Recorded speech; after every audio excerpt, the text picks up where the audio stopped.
Bismillahirrahmanirrahim. Alhamdulillahirabbil alamin. Wassalatu wassalamu ala asyrafil anbiya'i wal mursalin wa ala alihi wa sahbihi ajma'in. Subhanaka la ilma lana illa ma 'allamtana innaka antal alimul hakim. Rabbi shrah li sadri wa yassir li amri wahlul 'uqdatam min lisani yafqahu qawli. Amma ba'd. Alhamdulillah ala nikmatil Islam, alhamdulillah ala nikmatil iman, wa kafa biha min ni'mah. Alhamdulillah, segala puji bagi Allah Subhanahu wa taala. Hari ini kita kembali duduk bersama-sama mencari sesuatu yang datang dari Allah Subhanahu wa taala untuk membawa kepada kita terhadap sebuah kehidupan yang hakiki. Sebagaimana Allah Subhanahu wa taala mengatakan di dalam Al-Qur'an, ya ayyuhalladzina amanu istajibu lillahi walir rasuli idza da'akum lima yuhyikum. Allah Subhanahu wa taala mengatakan, wahai hamba-hambaku yang beriman, selalulah kalian jawabi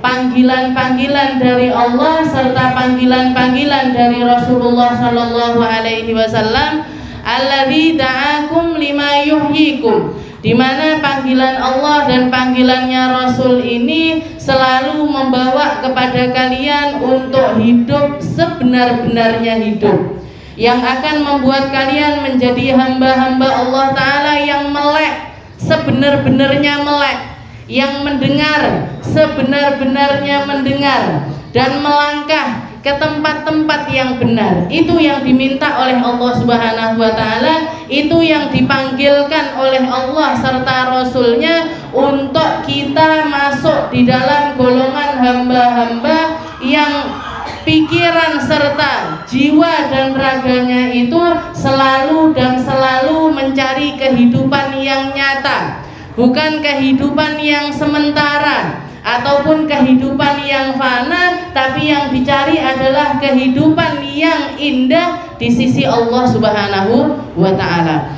Di mana kita nyarinya, kemana kita mendatanginya, seperti apa kita harus menjalaninya. Kita ambil dari tempat-tempat kebaikan, kita pindah dari satu tempat yang baik menuju ke tempat yang baik lainnya. Kita kondisikan seluruh anggota tubuh kita serta semua hal yang dianugerahkan oleh Allah Subhanahu wa taala juga kita persembahkan untuk Allah. Di situ kita akan mendapatkan kehidupan hakiki. Di situ kita akan dipanjangkan usia kita oleh Allah Subhanahu wa taala sampai ke tempat keabadian, dan semuanya akan selalu di dalam kondisi kehidupan yang indah. Dunianya akan indah, akhiratnya juga akan indah.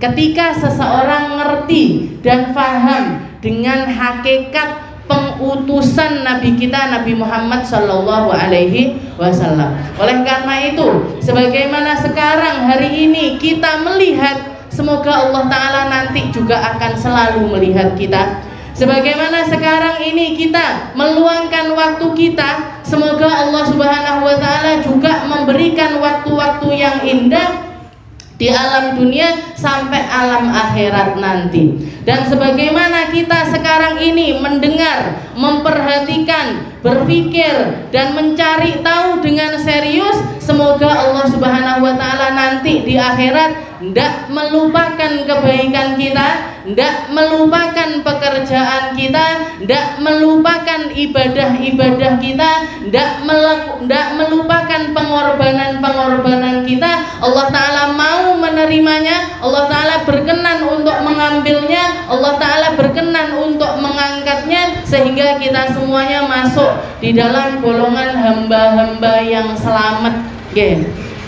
Badan kita dipakai sama Allah Ta'ala untuk ibadahnya, pikiran kita dipakai oleh Allah Ta'ala untuk mikirkan umat, harta kita pakai untuk kemaslahatan umat, anak-anak kita investasikan untuk menjadi calon-calon manusia yang senantiasa menghidupkan ibadah-ibadah kepada Allah Subhanahu wa taala dimanapun mereka berada.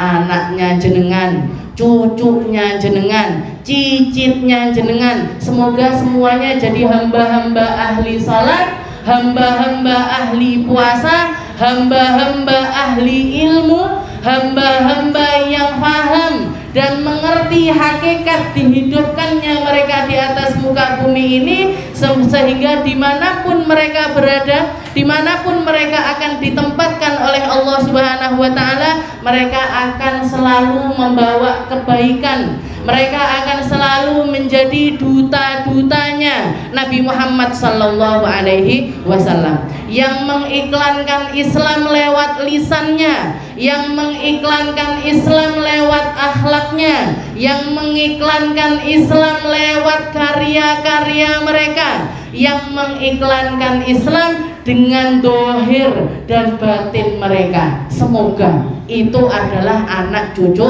kita, dan semoga Allah Subhanahu wa Ta'ala jaga kita semuanya, jaga kita, anak kita, keluarga kita, tetangga kita, orang-orang yang dekat sama kita, serta orang-orang yang kita cintai. Semoga semuanya selalu dijaga dari perangnya media, dari rusaknya zaman, dari rusaknya penglihatan, dari rusaknya pendengaran, dari rusaknya kelompok-kelompok yang rusak. Semoga kita semuanya tidak terpengaruh dengan itu semuanya. Penjagaannya gimana Ustazah? Cara jaganya gimana? Yang paling harus kita perhatikan apa?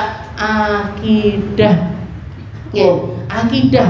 Jangan bosan-bosan untuk mengingatkan mereka sholat. Jangan bosan-bosan untuk mengingatkan mereka tentang aturan-aturan realnya agama Islam. Disampaikan dengan baik, disampaikan dengan tulus, disampaikan dengan cara yang halus, sehingga mereka mendapatkan, mereka tahu bahwasanya Islam ini adalah penjaga, Islam ini bukan pengekang.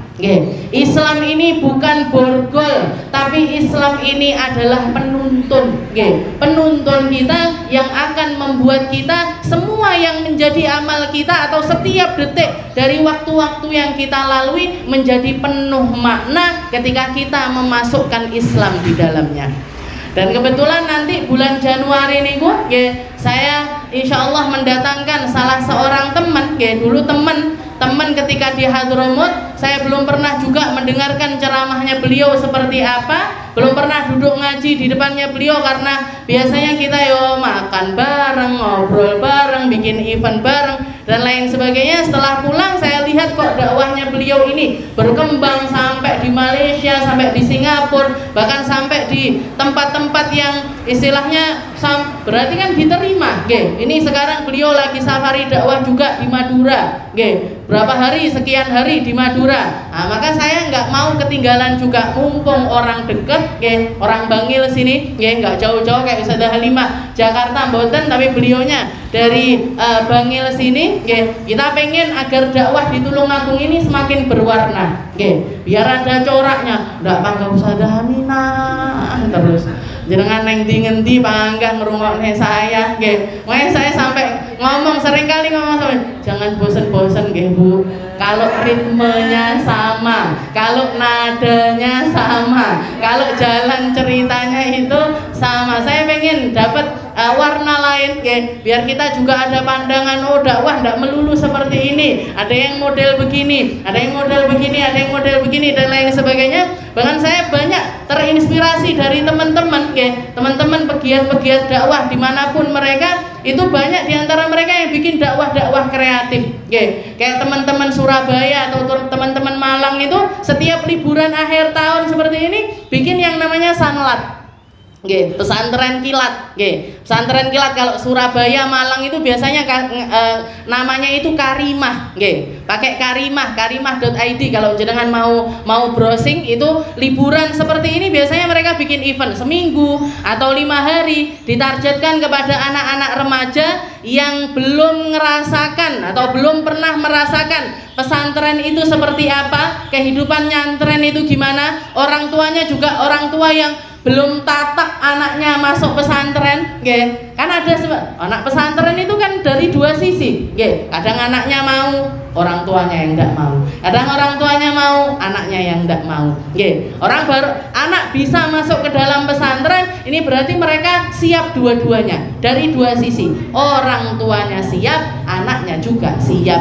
Makanya abah saya dulu bilang, orang kalau mondokin anak, bapak ibunya juga harus ikut mondok, bapak ibunya juga harus ikut mondok. Maksudnya ikut mondok ini apa masuk ke pesantren boten nggih, tapi napa sendika dawuh nggih. Jadi sam'an wa ta'atan, sami'na wa ata'na. Pondok mengeluarkan aturan seperti ini kita taat. Pondok mengeluarkan masa-masa atau aturan-aturan yang seperti ini kita semuanya taat. Itu yang dimaksud dengan orang tuanya ikut mondok. Oke. Belum lagi kalau anaknya sakit ditelepon sama pondok, bapak anaknya bapak sakit langsung dijemput sekarang. Ya kalau rumahnya dekat. Rumahnya jauh, harus langsung ngambil, habis itu ngobatkan, habis itu balikkan lagi, balikkan lagi. Kadang-kadang cuman nanti liburan apa gitu minta izin di tengah-tengah pelajaran minta izin, dikasih waktu kadang cuma 3. Saya tuh sering, kakak saya apalagi sering giginya itu bermasalah, sakit gigi. Kalau sudah sakit gigi bengkak. Diobatkan di Pasuruan, Bangil, ndak ada yang cocok. Akhirnya setiap kali sakit gigi pulang, pulang berobat di rumah. Itu dikasih waktu untuk pulang itu 2 hari cuma, 2 hari, sehari, Jadi jemput, habis itu besoknya berobat, besok itu juga setelah berobat langsung dikembalikan lagi ke pondok. Apa ndak berat? Berat, Bu. Berat, mondok itu berat. Untuk anaknya berat, untuk orang tuanya juga berat. Tapi kalau misalkan bisa berhasil, itu adalah sebuah pilihan, pilihan dari Allah Subhanahu Wa Taala. Jenengan kalau punya anak kok betah di pondok itu sudah luar biasa. Belum ngomongkan kalau nilainya bagus kah, enggak kah, dapat ini kah, enggak kah, itu nomor kesekian. Yang penting betah dhisik. Kalau jenengan punya anak yang mondok pesantren. Jadi tadi ngomong apa? Ngomong Sadah Dina. Jadi seperti itu, teman-teman itu pegiat-pegiat dakwah di mana-mana ini sekarang juga Ustazah Halimah bikin, bahkan booking hotel, seluruh hotel di booking. Saya sempat mau kepingin ikut tanggal 29, 30 di daerah Bogor. Jadi bikin tiket sekian, 2 hari 1 malam, 2 hari 1 malam itu full dengan kegiatan. Jadi sholat berjamaah, terus wiridnya diselingi sama kajian-kajian, dikasih kuis-kuis, nanti ada senam bareng dan lain sebagainya. Dibikin semenarik mungkin, tapi penuh dengan alur-alur yang mungkin jenengan nggak temukan di rumah-rumahnya jenengan. Itu lomba-lomba seperti itu. Saya pengen bikin juga, tapi belum ada timnya. Jadi belum ada teman-teman yang istilahnya bisa diajak bersama-sama untuk bikin-bikin yang semacam itu. Ini napa targetnya macam-macam. Anak-anak juga ditargetkan, dewasa juga ditargetkan, orang tua juga ditargetkan. Bahkan saya pernah dapat masukan dari salah seorang ibu, rumahnya di Jakarta tapi beliau asalnya Tulungagung, wakafkan kepada kita 1 rumah. Beliau punya rumah diwakafkan kepada kita, tapi saya waktu itu belum punya kapasitas untuk nangani. Akhirnya saya pasrahkan ke lembaga Darussalam, dijadikan rumah tahfidz, dijadikan rumah untuk anak-anak pesantren di situ, walaupun cuma 10-15 anak cukupnya karena rumah, bukan tempat yang luas seperti itu. Beliau mengatakan, Minah bikin di Jakarta itu lagi rame sanlat manula. Sanlat manula ini gimana? Saya nanya, jadi sanlat manula ini seperti apa? Iya, ditargetkan yang boleh ikut itu usia 40 tahun ke atas. Usia 40 tahun ke atas. Sampai umur berapa? Sampai umur 60, 70 enggak apa-apa. Nanti dibikinnya itu di villa. Jadi di tempat yang nyaman, di tempat yang istilahnya enak, dingin dan lain sebagainya, kayak di puncak-puncak seperti itu. Di situ setelah itu nanti dibikin kajian-kajian, dibikin temanya yang menarik. Apa temanya yang menarik? Meraih husnul khotimah. Nanti kajian itu menarik sekali di Jakarta. Ustadz-ustadzah itu pada bikin yang semacam itu, bikin agenda-agenda dakwah kreatif semacam itu, dan itu peminatnya luar biasa. Tapi ditarget istilahnya kalau kita mampunya satu tempat itu kapasitasnya mungkin cuman 20 orang, 25 orang, ya bikin segitu aja, nggak usah lebih-lebih, biar kita nanganinnya itu bisa bagus. Ya kayak Ustazah Halimah ini, satu hotel di booking sama beliau, satu hotel di booking sama beliau. Jadi hotelnya dalam 2 hari itu ndak nerima tamu tamu siapapun. Dan diambil di akhir tahun, jangan bayangkan tanggal 29, 30 Desember. Itu kan harinya orang liburan. Itu kan harinya orang nyari tempat-tempat semacam itu, lagi laris-larisnya, di booking sama beliau, diisi dengan hal-hal yang manfaat, dikasih manfaat juga menarik, seperti itu. Ya moga-moga nanti ditolong aku, semoga kita bisa bikin, semoga kita ada kesempatan untuk membuatnya seperti yang dilakukan teman-teman. Nah ini kita bikin berwarna. Jadi tanggal 4, 5, 6. Niku jadwalnya sudah saya aturkan. Sehari ada 3 tempat, 3 tempat. Jadi hari Rabu itu kalau nggak salah pagi di Karangrejo. Setelah itu sorenya nanti di TPQ saya sama anak-anak kecil-kecil TPQ. Anak-anaknya jenengan kalau masih usia masih usia anak itu sak berapa Ustazah? Ya kalau perempuan sampai SMP, SMA enggak apa-apa. Tapi kalau laki-laki kalau usianya sudah di atas 10 tahun enggak bisa diikutkan. Jangan diikutkan. Umum untuk anak-anak, enggak cuma anak TPQ tapi anak kecil manapun boleh ikut nanti sore nih Bu. Setelah itu malamnya di rumah saya, di rumah saya. Baca yang biasanya rutinan burdah niku nanti diisi sama beliau. Kamis pagi ultahnya atau miladnya Majelis Darussalam. Dan jenengan biasa ikut Kamis, hadir hari Kamis itu mboten napa-napa. Setelah itu sorenya sama ibu-ibu juga parenting, sama ibu-ibu wali santri TPQ, tapi jenengan kalau mau hadir juga enggak apa-apa.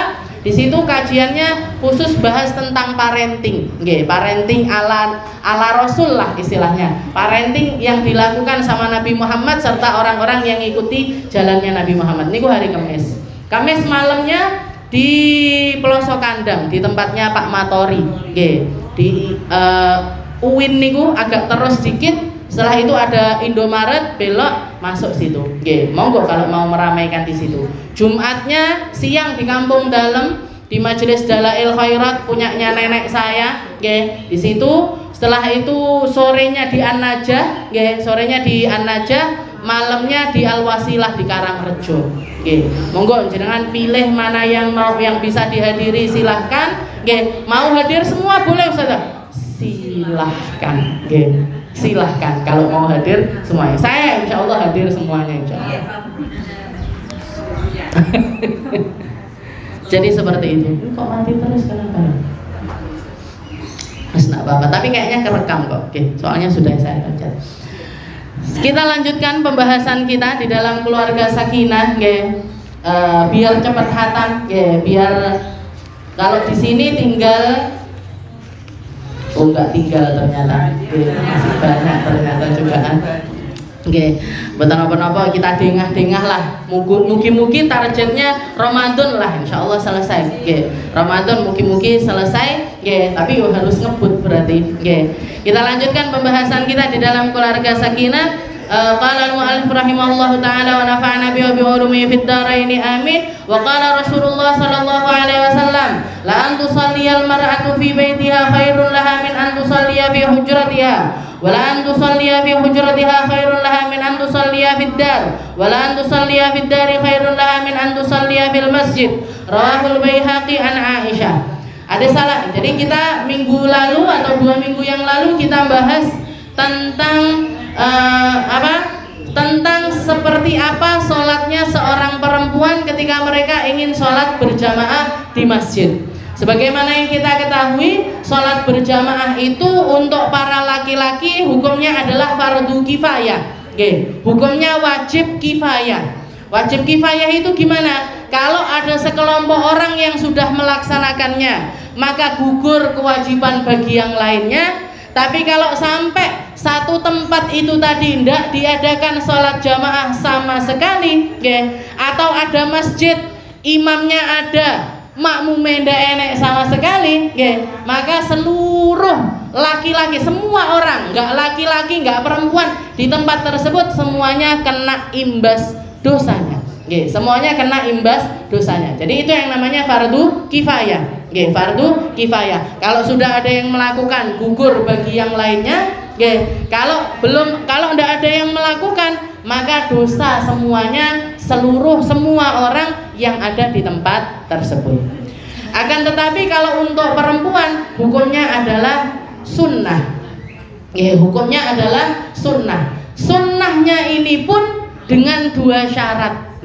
Sunnahnya perempuan untuk sholat berjamaah di masjid itu dalam 2 hal. Kalau dia memenuhi 2 syarat. Yang pertama apa? Yang pertama aman dari fitnah. Aman dari fitnah ketika di tempat masjid. Aman dari fitnah selama di perjalanan. Aman dari fitnah juga dari segi keamanan dirinya. Istilahnya tentang dirinya sendiri juga aman. Masjid yang tidak aman memangnya ada. Ada masjid-masjid yang tidak aman, Bu. Seperti apa? Seperti apa misalnya? Misalnya masjidnya itu terlampau suram, istilahnya tidak banyak lampu di situ. Jenengan kalau ditambah lagi jamaah yang ada di tempat tersebut, jenengan kalau sholat di tempat itu, yang ada yang banyak itu laki-laki, perempuannya sedikit sekali. Atau kalau satir yang nutupi antara laki dengan perempuan ini tidak memadai. Tidak memadai ini gimana? Tidak memadai ini gimana? Jamaah laki-laki bisa dengan jelas melihat jamaah perempuan. Jamaah perempuan juga bisa melihat dengan jelas jamaah laki-laki. Itu namanya tidak aman. Masjid yang seperti itu namanya boten aman. Jadi masjidnya pun atau musolanya pun harus dikondisikan dengan kondisi yang memadai. Dengan kondisi yang memadai. Kalau bikin satirnya yang nutupi sampai sekiranya kalau orang berdiri tidak kelihatan atau ketutupan. Tapi jamaah perempuan tetap bisa mendengar, tetap bisa memastikan tentang perpindahannya imam. Tentang perpindahannya imam. Lewat apa misalkan? Speakernya dibagusin. Jadi Allahu Akbar, Allahu Akbar, Allahu Akbar, Allahu Akbar. Tahu persis kita perpindahannya imam. Atau juga misalkan dibikin satir yang tinggi, setelah itu kasih kaca misalkan, dan kacanya itu kaca riben. Kaca riben ini kayak gini, dari sana ke sini nggak kelihatan, dari sini ke sana kelihatan. Perempuan melihat laki-laki bisa, laki-laki melihat perempuan tidak bisa. Nah itu namanya riben. Sehingga apa? Perempuan ketika makmuman bisa tahu persis, oh ini waktunya ruku, oh ini waktunya iktidal, oh ini imamnya ternyata sujud tilawah, oh ini ternyata imamnya lagi kunut, dan lain sebagainya. Tahu secara persis. Itu namanya musola itu tadi aman. Aman, musolanya aman. Setelah itu kita berangkatnya pun juga aman. Makanya kalau misalkan kita mau sholat ke masjid ataupun musola, jenengan pilih yang paling dekat. Paling dekat. Jadi opsi utama atau yang harus menjadi prioritas pemikiran kalau kita mau ngambil jamaah sholat atau pengen dapat pahalanya orang sholat berjamaah di masjid, poin pertamanya, prioritas utamanya adalah kita cari yang paling dekat. Yang paling dekat. Jadi orang sekitar sini yang ada di perumahan Villa Sadwika sebaiknya sholat di mana? Di musola ini. Di musola ini yang paling dekat sama mereka. Itu yang pertama. Setelah itu dianya juga orang yang aman. Emangnya ada perempuan yang tidak aman? Ada, banyak. Ada banyak perempuan tidak aman. Seperti halnya misalkan perempuan yang baru saja ditinggal wafat sama suaminya, atau perempuan yang baru saja bercerai dengan suaminya. Dia itu dalam kondisi iddah. Dia itu dalam kondisi tidak boleh keluar rumah. Lah kok malah berangkat sholat di masjid. Akhirnya dadi omongane wong, bojone sik tas mati kok ya wis. Itu namanya perempuan yang belum aman dari omongannya orang. Entah dalam hal itu ataupun dalam hal fisiknya. Dalam hal fisiknya. Jadi misalkan dia berangkat ke masjid, berangkat ke musola, tapi lipstiknya merah campur oranye. Yang atas merah, yang bawah oranye. Jadi orang kalau ketemu sama jenengan, iki karepe nyapa gitu. Iki arep salat arep apa nyapa gitu. Atau pakai mukena yang terlampau istilahnya orang kalau melihat orang kalau melihat justru jadi perempuan itu aturan dari Nabi Muhammad SAW, perempuan itu semakin tidak terlihat semakin baik, semakin tertutup semakin baik, semakin tertutup semakin tidak menarik perhatian semakin baik. Padahal jibilahnya manusia atau tabiat aslinya manusia itu pengen dilihat, pengen dipuji, pengen diperhatikan. Itu jibilahnya perempuan. Nah, istilahnya berarti ujiannya kita apa? Ujiannya kita ngempet itu semuanya. Ngempet itu semuanya. Berarti diempet tidak boleh terlihat sama sekali. Boleh jenengan perlihatkan hal-hal yang semacam itu, tapi di depan laki-laki yang mahram saja atau keluarga terdekat saja. Jenengan mau macak model opo ae lek nang ngarepe bojone jenengan, silahkan. Jenengan mau pakai perhiasan sebanyak apapun, kalau di depan suaminya jenengan, silahkan. Gondel 10 monggo, gelang 10 monggo, salemari lek duwe toko emas sak toko jenengan pakai emas sekalipun silahkan. Itu yang namanya ngempet. Jadi di rumah di waktu dimana dihalalkan sama Allah Ta'ala jenengan melakukannya, di waktu Allah Ta'ala melarangnya jenengan ngempet untuk tidak melakukannya. Jadi kondisi dirinya aman dari fitnah, tidak sedang dibicarakan orang, tidak sedang menjadi omongannya orang, tidak sedang menjadi perhatiannya orang. Setelah itu aman juga selama di perjalanan. Setelah itu musola atau masjidnya pun juga adalah tempat-tempat yang aman, tempat-tempat yang aman, yang merhatikan tentang batasan antara laki-laki dan juga perempuan. Itu aturan pertama. Setelah itu aturan kedua apa? Aturan kedua, kita adalah orang yang bisa menjaga diri, menjaga adab selama di dalam masjid. Aturan-aturan yang berlaku di dalam masjid harus dipatuhi. Aturan-aturan yang berlaku di dalam masjid, misalkan aturannya semacam apa? Sudah dikasih tulisan toilet pria sebelah sana, toilet putri sebelah sini. Jenengan gah aku mlebu toilet wedok, aku tak mlebu toilet wong lanang. Saya maunya di toiletnya laki-laki. Alasannya apa? Alasannya apa? Lebih bersih misalkan. Lah ini bledru niki orang kayak gini cara berpikirnya aneh. Jadi apa ada yang seperti itu? Kalau misalkan manusia dibiarkan berpikir secara liar, nanti lama-lama akan terjadi yang bahkan sekarang di luar negeri ini mulai karena mereka menganggap ini diskriminasi gender katanya. Laki-laki sama perempuan itu harus setara, laki-laki sama perempuan itu harus sama. Apa yang dipakai laki, perempuan juga boleh memakainya. Apa yang dipakai perempuan, laki-laki juga boleh melakukannya. Sehingga yang terjadi sekarang ini antara laki-laki sama perempuan, nah dewe ndak iso bedane. Wong lanang gamisan, jilbab, wong wedok sarungan, koko. Jangan bayangkan aja. Setelah itu dihapus toilet laki, toilet perempuan dihapus. Toiletnya laki, ya toiletnya perempuan. Akhirnya tidak karu-karuan.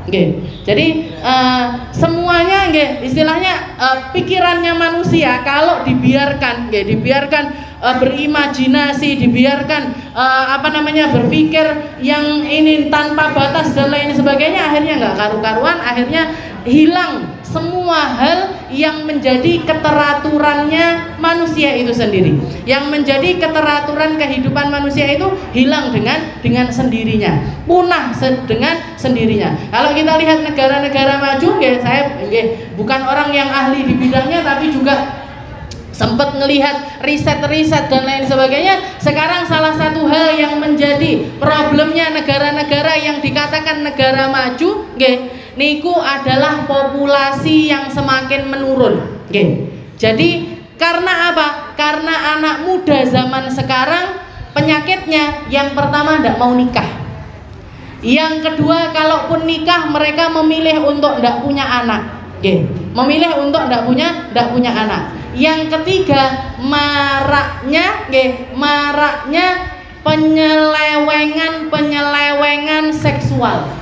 Laki-laki seneng sama laki-laki, perempuan seneng sama perempuan, homoseksual, lesbian dan lain sebagainya. Akhirnya yang terjadi apa? Penurunan populasi. Orang tua banyak, anak muda banyak, tapi angka kelahiran itu minim sekali. Akhirnya banyak TK-TK yang ditutup, SD yang ditutup. Dari sekolah nggak ada anak kecil, nggak ada anak kecil. Nah ini problemnya, sampai negara-negara itu bikin ngasih fasilitas, yang mau nikah tak bikinkan rumah, yang punya anak tak subsidi, disubsidi sekolahnya, ininya adalah dikasih daya tarik, sampai dikasih daya tarik semacam itu, tapi mereka tetap memilih untuk punya kehidupan yang liar, sing sak karepe dhewe, seperti itu. Nah ini di negara-negara Islam tidak terjadi hal-hal yang semacam itu, tidak terjadi. Semuanya teratur di tempatnya. Perempuan di rumah, punya anak, jaga anaknya, jaga rumah, yang laki-lakinya kerja, nyari uang, dan lain sebagainya. Jadi di porsinya masing-masing, jalan masih di relnya, di relnya kehidupan yang akan menjaga populasi manusia itu sendiri. Penyakit akan terhindar, Kalau sudah gay, lesbian dan lain sebagainya, itu yang paling rentan untuk kena yang namanya HIV, AIDS dan lain sebagainya.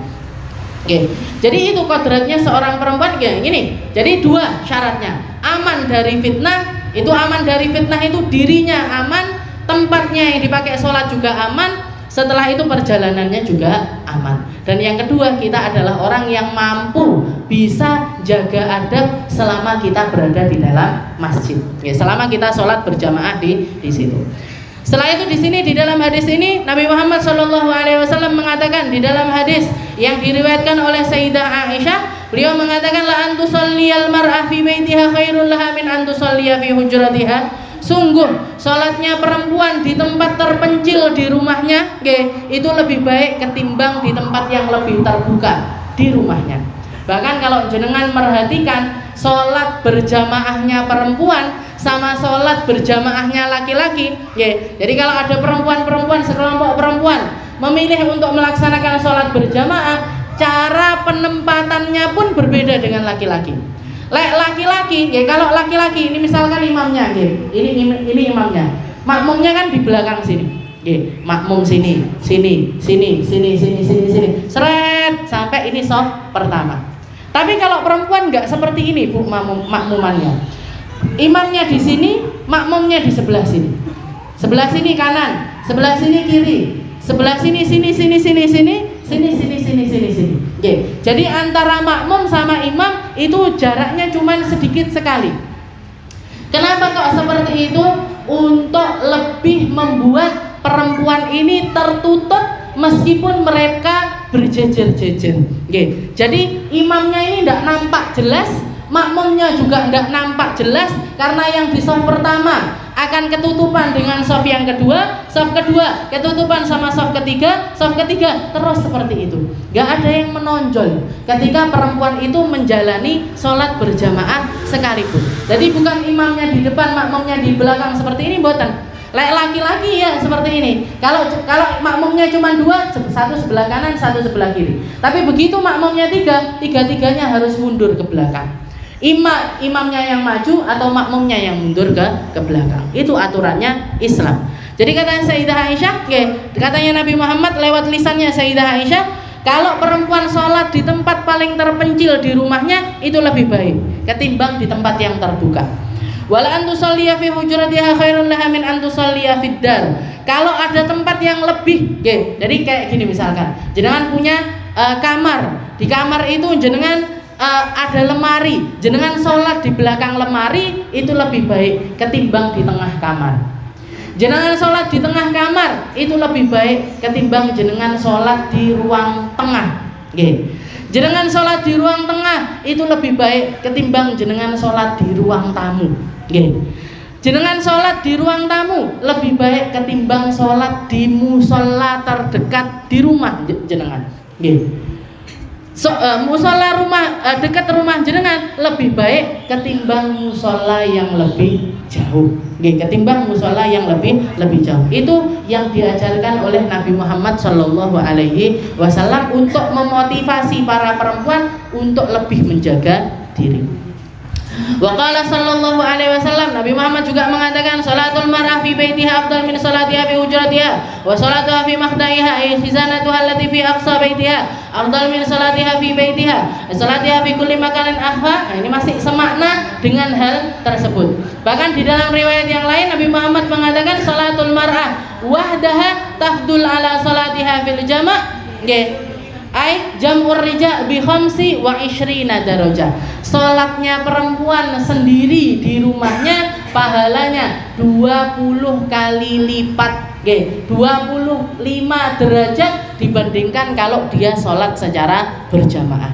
Tapi para ulama menafsirkan yang dimaksud 25 derajat di sini, perempuan yang dapat keafdoliahan 25 derajat dibandingkan kalau sholat berjamaah itu kalau dia adalah perempuan syabah. Syabah niku napa? Gadis. Anak-anak gadisnya jenengan lebih patut untuk semakin jenengan sembunyikan. Lebih patut lagi. Istilahnya ngeten. Kalau ada pilihan, jenengan mau pergi keluar, mau belanja misalkan seperti itu. Mana yang kita pilih? Kita yang berangkat apa anak kita yang gadis usia 16, 17, 14 seperti itu yang keluar untuk belanja? Jenengan mendingan yang keluar. Untuk jagain si anak gadis ini tadi. Sengenek kan kualik kalau kita. Beliin mamah ke warung sebentar, belikan minyak sebentar, belikan garam sebentar, di Indomaret depan, di ini depan dan lain sebagainya. Kalau untuk anak gadis sebaiknya tidak jenengan suruh-suruh. Kalau nyuruh-nyuruh keluar seperti itu, kalau anaknya jenengan laki-laki, nah, kalau nggak punya anak laki-laki, belanja online aja. Belanja online saja. Jadi saya dulu ketika di pesantren, waktu saya mondok niku dalwa putri niku muridnya masih sekitar 600-700 anak. Ketika zaman adik saya Khadijah niku muridnya sudah sekitar 1000 anak. Banat, perempuan, pondok putrinya itu lebih dari 1000 anak. Di tahun ketika saya sudah keluar, pas waktu adik saya masih di pesantren, itu salah satu hal yang disumpahkan sama Ustadz Segap sebelum anak-anak itu liburan panjang. Liburan panjangnya dalwa niku, liburan panjangnya pesantren saya itu jadi liburannya setahun 2 kali, tapi yang panjang cuma sekali, yaitu Lebaran atau Ramadan. Kalau maulid atau libur tengah semesternya itu cuma 10 hari. Cuma 10 hari. Lah yang panjangnya itu Ramadan. Biasanya Ramadan kurang 10 hari kita sudah pulang. Baliknya ke pondok itu Lebaran 10 hari. Jadi sekitar 50 hari di rumah. 50 hari di rumah. Niku Ustadz Segap, anak-anak perempuan sebelum pulang, sebelum liburan itu disumpah satu-satu sama beliau. Sumpahnya salah satunya nopo? Kalian selama di rumah dilarang terawih di masjid, dilarang sholat berjamaah di masjid, dilarang keluar untuk ikut walaupun kata-katanya adalah sholat terawih, sholat berjamaah, maka katanya beliau dilarang. Sholat aja di rumah, bikin jamaah aja di rumah sama saudara-saudara perempuan semuanya. Saya tanya sama adik saya, kenapa kok Ustadz Segap sampai kayak gitu? Dulu zaman saya tidak sampai seperti itu. Katanya beliau, katanya Ustadz Segap, murid-murid lama itu kita ngontrolnya masih lebih gampang ketimbang murid-murid sekarang. Apalagi sekarang muridnya 7.000. Saya dengar terakhir itu Banat atau anak pondok putri niku muridnya ada 7.000 anak. Niku nanganinya gimana, merhatiinnya gimana, Jadi ngawasinya seperti sampai disumpah satu persatu sama beliau, selama liburan tidak boleh sholat taraweh di rumah. Karena kalau anak pesantren kan rata-rata usia segitu, lulus SD sampai anak kuliahan, sampai anak kuliahan. Jadi di sini hadis ini yang dikatakan sholatnya perempuan sendiri sekalipun di rumah itu pahalanya 25 derajat ketimbang kalau mereka itu sholat berjamaah di masjid untuk anak-anak gadis. Karena fitnahnya anak gadis jauh lebih besar ketimbang fitnahnya perempuan yang sudah lebih berumur. Umur 20, umur 30, anak umur belasan, anak umur belasan itu sangat mengundang fitnah ketimbang yang umur 20-an. Anak umur 20-an sangat mengundang fitnah ketimbang anak umur, bukan anak ketimbang ibu-ibu umur 30-an. Dan terus seperti itu. Semakin tambah sepuh, semakin tambah usia, biasanya semakin menurun tingkat fitnahnya. Istilahnya wong lanang sing nglirik wis mentak ngoten lho. Kalau tambah umur, tapi di usia-usia seperti itu, usia-usia belasan, ini sangat mengundang fitnah. Wa qala Rasulullah sallallahu alaihi wasallam, "Inna ahabba salatil mar'ah ila Allah fi ashaddi makanin fi baitiha dhulma." Bahkan Rasulullah mengatakan sesungguhnya tempat sholat paling disukai oleh Allah Ta'ala untuk perempuan itu di tempat yang paling terpencil dan yang paling gelap di rumahnya. Yang paling redup ininya, itu paling bagus. Wa qala Rasulullah sallallahu alaihi wasallam, "Innal mar'ah takhruj min baitiha wa ma biha ba'sun." Fayastashrifuha syaitan. Dikatakan Nabi Muhammad menceritakan sesungguhnya perempuan-perempuan itu ketika keluar dari rumahnya mereka sebenarnya nggak terjadi apa-apa. Selama mereka bisa menjaga diri, selama mereka pamit sama suaminya, selama mereka ngerti aturan-aturannya, pada awalnya biasanya la ba'sa. Katanya Nabi, bahkan Nabi Muhammad pun juga mengatakan, la tamna'u ima Allahi masajidallah. Jangan kalian larang kalau perempuan-perempuan hamba Allah ini pengen sholat di masjid itu jangan dilarang, jangan dicegah katanya Nabi. Jangan dicegah. Dan biasanya perempuan ketika keluar rumah atau mulai keluar rumah biasanya belum terjadi apa-apa pada diri mereka. Innal mar'ah takhruj min baitiha wa ma biha ba'sun. Laisa biha dharar. Tapi setelah itu fayastashrifuha syaitan. Setelah itu setiap kali perempuan keluar rumah sing ngindi ini ku setan. Yang ngikuti dia di belakang itu setan. Yang ngindili niku setan. Yang jasus, yang memata-matai setan. Fayastashrifuha syaitan. Fayaqulu ay syaitan, apa yang dibisikkan sama setan? Setan itu bisihi pada telinga perempuan-perempuan tersebut, la tamurruna bi ahadin illa a'jabtihi. Jadi yang terngiang-ngiang di telinganya perempuan ini, setan itu membisikkan, lihat itu. Orang-orang yang melihat kamu keluar itu, mereka semuanya terpesona sama kamu. Mereka semuanya terpesona oleh dirimu. Mulai sing biasanya keluar pakai baju hitam, setelah itu jilbabnya panjang dan lain sebagainya, aku diperhatikan sama orang. Kelambi kulek metu berarti harus mulai ngoleksi baju-baju khusus untuk keluar rumah. Di rumah sendiri bajunya, keluar rumah beda lagi bajunya. Ngoleksi akhirnya. Ngoleksi baju. Setelah itu mulai yang pertamanya nggak ngerti model akhirnya. Temanku yang itu pakai jilbab kayak gitu kok cantik ya, aku juga beli juga. Temanku yang itu pakai baju warna itu kok bagus ya, kok cantik ya, ikut juga. Fitnah paling gampangnya setan masuk ke perempuan itu lewat penampilan. Lewat penampilan. Ini yang harus jenengan punya prinsip di dalamnya.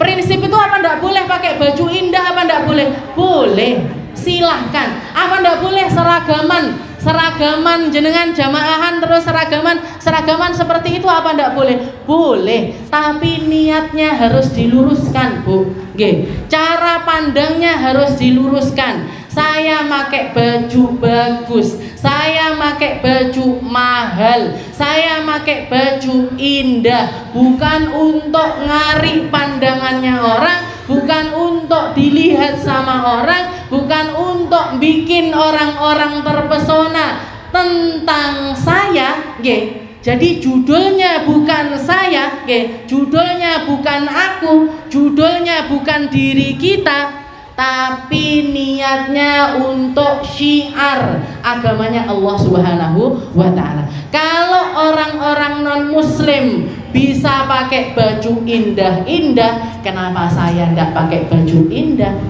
Kalau orang-orang non-muslim bajunya bisa berharga 3 juta, 4 juta, 5 juta, harus ada orang-orang yang tampil yang menunjukkan izzul Islam, yang menunjukkan kemuliaannya agama Islam, yang menunjukkan keindahannya agama Islam, untuk menunjukkan bahwasanya Islam bukan agama miskin, tapi Islam adalah agamanya orang-orang yang berbangga dengan agamanya. Jadi yang ditonjolkan Islamnya, yang ditonjolkan indahnya agama ini, bukan tentang kita. Bukan tentang kitanya. Boleh jenengan misalkan, ayo Khadijatul Kubra mau berangkat untuk ziarah ke wali mana gitu, atau berangkat kemana, Bu, kembaran kita ya, bajunya warnanya hitam semuanya, jilbabnya warnanya pink atau warnanya merah, di situ akan tampak semuanya seragam, ndak ketok oh fulan, ndak kelihatan. Tapi yang kelihatan apa? Khadijatul Kubra, Majelis Khadijah. Di mana tempatnya? Di Villa Sadwika. Kapan waktunya? Setiap Selasa. Yang tampak itu, Bu, bukan tentang kita. Jadi kita, yang harus di-manage ini perasaan, yang harus di-manage ini tadi niat, yang harus di-manage ini tadi adalah rasa-rasa yang seringkali timbul. Makanya kalau kita punya prinsip seperti itu, nggak bakalan gampang terombang-ambing, nggak gampang milian, jangan milian apa betul? Nggak gampang terpesona dengan hal-hal yang semacam itu, karena ini tadi loh, sing ngindi-ngindi awake dhewe ketika kita keluar rumah ini setan, Bu, yang nyanding, yang mulutnya itu nempel di telinga kita. Lihat itu, orang-orang terpesona sama kamu. Kalau kamu sudah berangkat, naik mobilmu, naik kendaraanmu, dengan pakaianmu yang indah, mau berangkat keluar rumah, entah apapun niatnya, mau belanja kah, mau nganterin anak sekolah kah, mau pengajian dan lain sebagainya, yang pertama kali nyanding jenengan adalah setan. Dan di situ nanti kalau orang berada di rumah terus, perempuan kayak perempuan Yaman, perempuan Tarim, ataupun perempuan yang jarang kumpul sama kelompok-kelompok, saya melihat mereka itu penuh dengan kesederhanaan. Saya melihat mereka itu nggak ngerti merek, Bu. Kalau orang keluar rumah, jenengan dulu sebelum ikut pengajian mungkin nggak ngerti merek A, B, C, jilbab A, B, C dan lain. Mereknya kuwi, itu pasti akan terjadi. Itu pasti akan terjadi. Makanya ini yang harus dikuatkan, roh kita.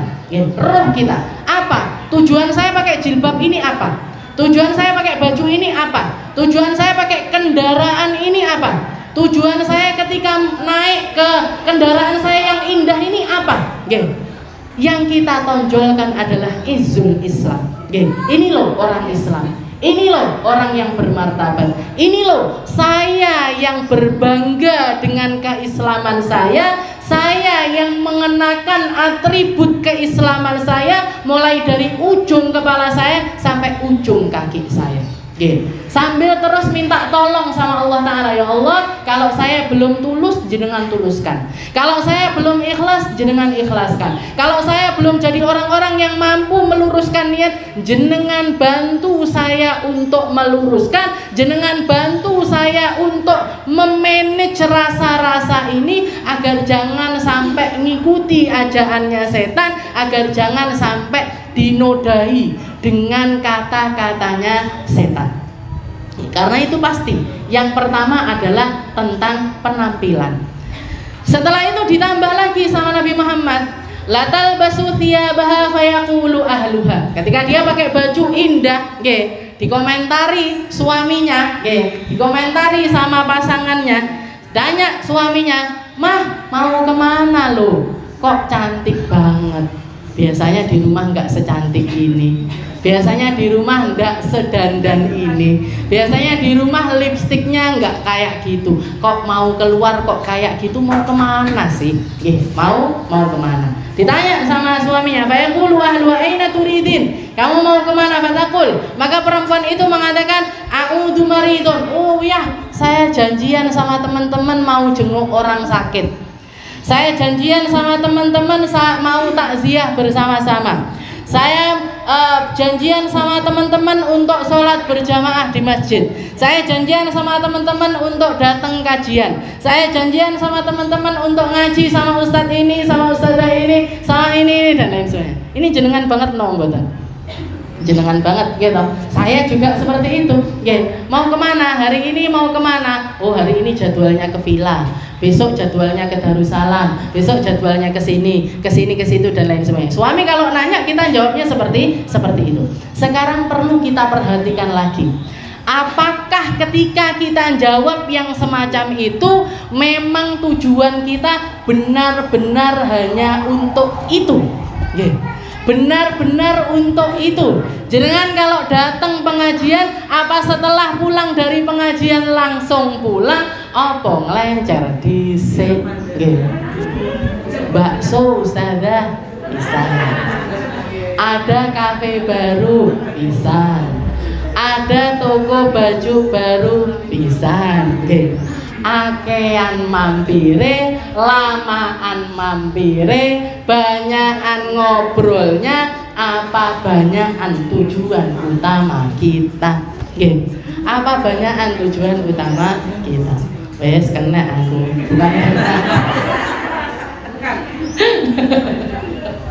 Jadi istilahnya ini. Nah, ini Nabi Muhammad sudah tahu banget, tahu banget sama alurnya kita. Padahal kita mungkin orang-orang yang semacam ini di zamannya Nabi itu sedikit. Tapi mas paham Nabi Muhammad itu cara pikirnya perempuan, jalan hidupnya perempuan. Kalau sudah keluar, kalau sudah bersosialisasi, kalau sudah kumpul-kumpul, kalau sudah bikin halakoh-halakoh, kenal ini, kenal itu, semakin banyak pergaulannya, semakin banyak temannya, semakin banyak orang-orang yang dia pandang, semakin banyak referensi kehidupan orang-orang. Gitu. Dulu kalau jenengan berada di rumah, ndak kenal sana, ndak kenal sini, ndak tahu rumah tangganya ini, ndak tahu rumah tangganya ini, ndak tahu rumah tangganya ini, ndak tahu pekerjaannya ini, ndak tahu pekerjaannya ini, ndak tahu pekerjaannya ini. Tapi begitu kita bersosial, ibu itu loh rumahnya di sana. Oh, ibu itu ternyata suaminya Pak ini. Oh, kerjaannya ini. Akhirnya kita tahu, akhirnya kita kenal, akhirnya kita semakin luas. Semakin luas, kelompok-kelompok kita semakin luas. Katanya Nabi Muhammad, ini juga yang harus kita harus ada prinsip di dalam hidup kita sebagai seorang istri. Kalau saya mau ngaji, yo diniati ngaji.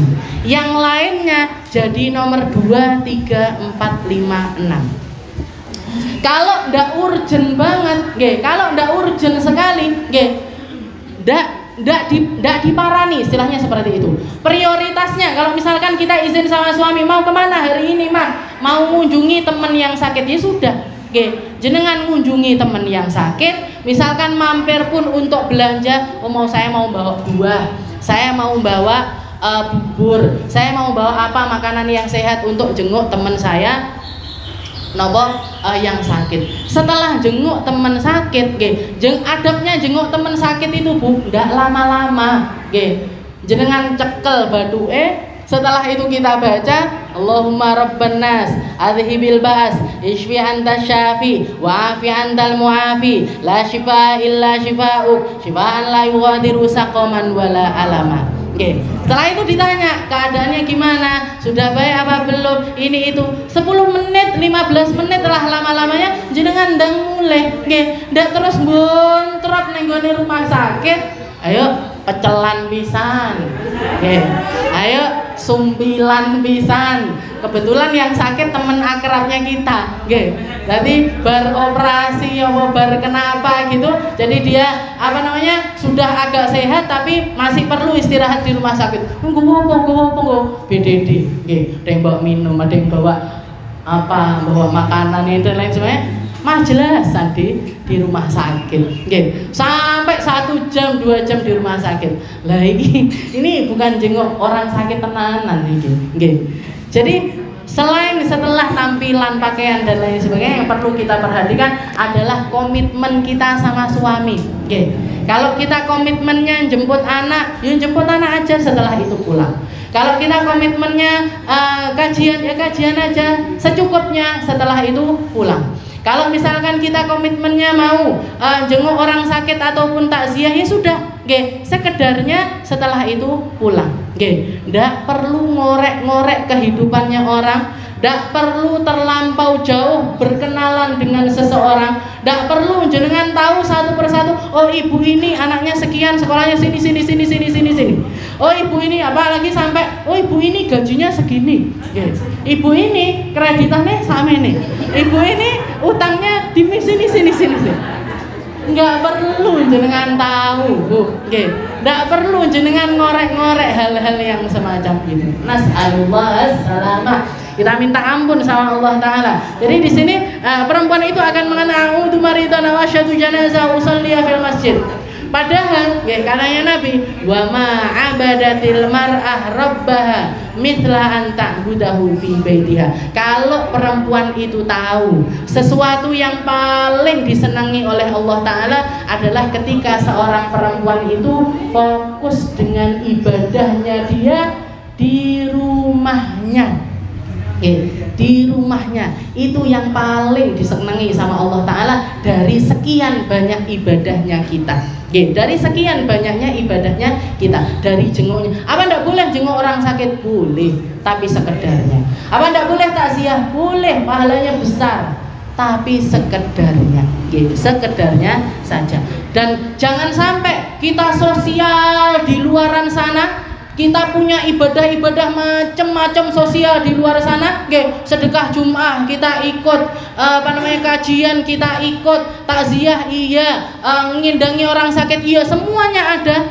Tapi kita melupakan ibadah kita secara langsung dengan Allah Subhanahu wa Ta'ala. Tidak punya duha pribadi kita, tidak punya bacaan Quran pribadi kita, tidak punya sholat malam pribadi kita, tidak punya munajat privasi kita dengan Allah Subhanahu wa Ta'ala, kita lupakan dan kita memilih untuk hal-hal yang semacam itu. Padahal yang paling bernilai dari seorang perempuan adalah ibadahnya dia yang paling tersembunyi bersama Allah Subhanahu wa Ta'ala. Diambil, apa harus seperti itu? Pelan-pelan Bu, kita sesuaikan. Udah harus jangan langsung jelek, aku sudah neng dinti neng omah. Ngajinya tak lewat YouTube tak jadi jamaah YouTubiah saja, tak jadi boten, tidak harus seperti itu. Kalau kita memang masih jadi orang-orang saya tapi semangat ketika bersama-sama, Ustazah. Kalau di rumah saya masih belum bisa semangat, ya sudah, di mana yang menjadikan jenengan semangat, di mana yang menjadikan kita itu punya gairah di dalam kebaikan-kebaikan, jenengan lakoni, jenengan jalani sambil berproses untuk terus menjadi orang-orang yang semakin baik dan semakin menjadi orang-orang yang semakin ngerti gimana caranya komunikasi dengan suami, gimana caranya komunikasi dengan anak-anak, gimana caranya komunikasi dengan orang-orang yang paling pribadi dengan kita. Jangan sampai porsi kita di luar semakin banyak dan kita melupakan sesuatu yang paling bernilai dari kita yaitu apa yang ada di dalam rumah kita. Rumah, jangan tinggalkan rumah. Enggak Ustazah, enggak tak tinggalkan rumah. Kalau tak tinggalkan saya mau tinggal di mana?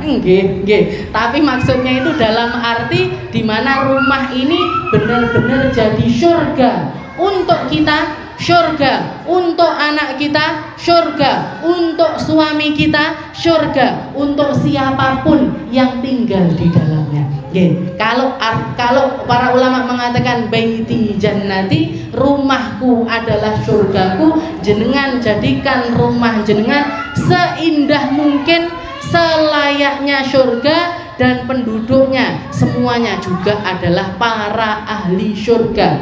Anak-anak yang ngerti gimana caranya berbakti sama orang tuanya, orang tua yang sadar bagaimana cara mendidik anaknya, sehingga semuanya saling tarik menarik menuju ke jalan yang penuh diridhoi oleh Allah Subhanahu wa taala. Semoga itu adalah rumah kita, semoga itu adalah keluarga kita, semoga itu adalah orang-orang yang ada di sekitaran kita, semuanya dikasih sama Allah taala rumah tangga yang sakinah, rumah tangga yang penuh dengan rahmah, rumah tangga yang penuh dengan ampunannya Allah, rumah tangga yang penuh dengan cinta kasih, rumah tangga yang penuh dengan ibadah-ibadah kepada Allah Subhanahu wa taala. Ada sholat jamaah di dalamnya, ada tilawah Al-Qur'an di dalamnya, ada salawat kepada Nabi di dalamnya, ada zikir kepada Allah taala di dalamnya, ada nginget-nginget orang-orang yang mulia di dalamnya. Dan semoga rumah kita jadi markas kita di dalam melakukan kebaikan, ada keindahan di dalamnya, ada keteraturan di dalamnya, ada